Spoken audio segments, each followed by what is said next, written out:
Thank you for joining us for this sermon podcast from United Church on the Green, located in New Haven, Connecticut. No matter who you are or where you are on life's journey, you are invited and welcome.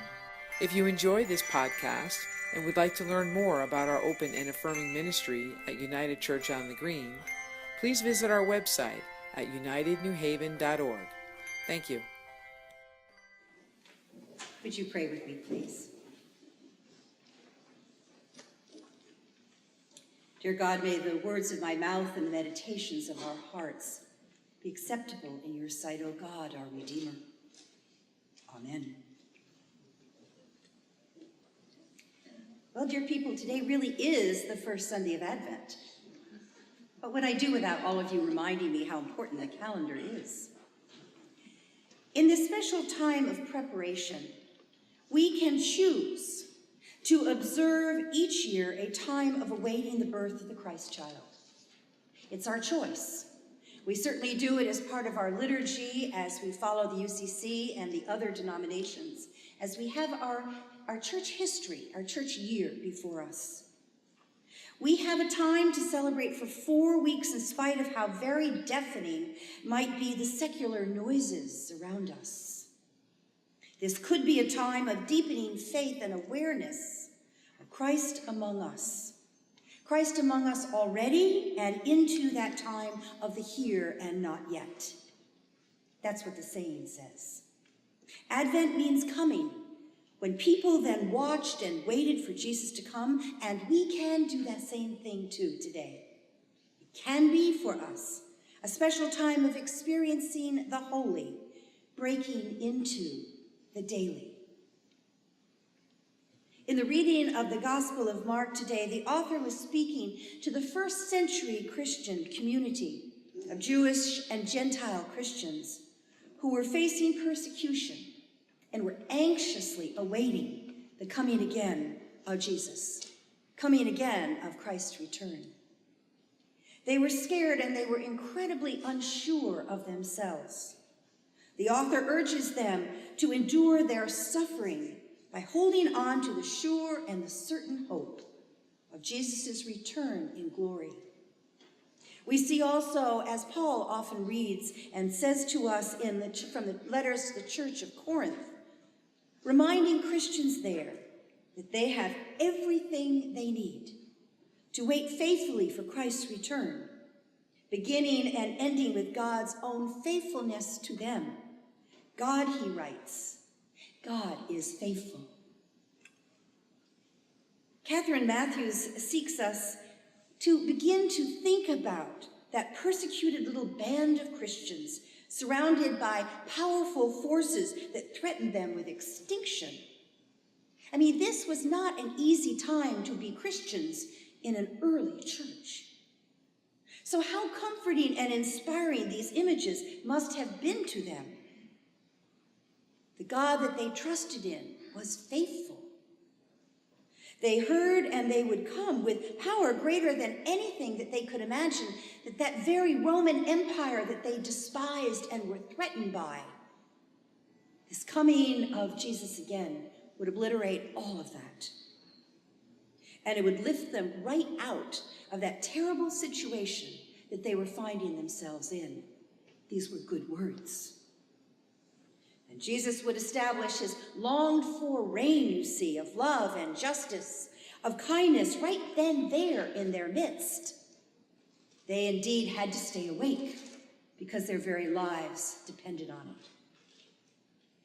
But clearly, people, the gospel reading today for us is not yet about the promise, nor of our excitement of the birth of this special, humble birth of a manger-born baby, with a clear star in the sky and shepherds gathered and 3 kings on the way. No. That is because it is the beginning of Advent. And we have to take the journey, as our Advent studies have told us, along the road to that manger, eventually leading us also to the coming of God's reign in all of its fullness. This then would be the time of judgment, the dismantling of the present order and the end time. And it's quite a reading. The sun will be darkened and the moon will not give its light. It sounds terrible, doesn't it? And the stars will be falling from heaven, and the powers in the heavens will be shaken.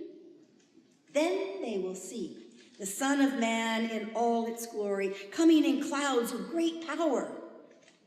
This is the future, the promised coming. But people, you might ask me, what about today? Now, surely in the political climate that we have before us, we are looking for the world to be shaken, aren't we? We have to wait for the birth of the Christ child as we go into our Advent. Yet Mark does remind us with urgency, and you know in the Gospel of Mark, there's always an urgency, that we are to be watchful, wakeful, alert in our waiting, not passive and lazy, in order to see the signs of God coming reign as it breaks into our lives, here and now. I love how the passage brings hope into this. There are many signs as obvious as the buds on the tree that tell of summer drawing near. How I love summer. And we can catch glimpses in the most unexpected places of God's reign in our midst, the already but not yet of God's reign. The work that God began in the ministry of Jesus, then, says Matthews, continues in our midst, perhaps in those most unexpected places. And that's what I'm calling the holy breaking into our daily. We are faithful disciples not when we focus on the future and obsess about the end of the world, when we commit our lives here and now to the great work of God. And so I challenge you, as I did last week, see where Christ is in the midst of us, right here and now, as we did simultaneously await anew for a refreshment of Christ's birth, a living out of the story of yesteryear, and yet hearing it anew. For Christ is with us, and Christ will come again. It is into this judgment that I call you, into this juxtaposition. As God is faithful, we trust that there will be a coming again. It is living in that trust that I challenge you today. If, as I said last week, God is hidden right in plain sight, do we have the eyes to see? Do you see Christ breaking into the daily? Have you encountered that? Experiencing the holy breaking into the daily? Let's pause. And let's wonder what that means for us today. As many of you have, I've spent every day with Jennifer Pugh at hospice in Branford. It's in the midst of being there and seeing her reaction to the many letters and phone calls and visits that you have given her, the appreciation she has for the love all of you have for her, and how each and every one of us can talk about her deep faithfulness and what a model her Christianity and her walk of life has given us. You see, I have experienced this week the holy breaking into the daily. And Jennifer is a perfect example for all of us to see how it is that God works in our lives, through the lives of another person, from the work that she has experienced in the city, in our church, in our community, the numerous friends that she has. I mean, all of us can say that. So as we minister to her in her days as she goes into her journey toward death, we too can be part of the holy in her daily life. You know, there have been many abuses that we have heard about this week on the political scene through the newscasters and the various other parts of our society. And I think that as we hear about these abuses, it's impossible for us not to preach about them. And yet this is supposed to be a season of peace and a season of hope. But we are called as Christians to be the holy in the daily.